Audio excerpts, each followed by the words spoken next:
Nay, ba't may mga payat na tao? Bakit may mga payat na tao? Alam mo kung bakit? May mga payat na tao kasi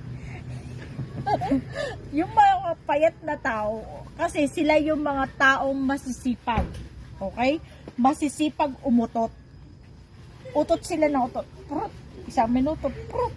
Utot sila ng utot. Tapos pag pupunta sila sa kometa, bukod sa time, minsan nagdidikit-dikit pa sila.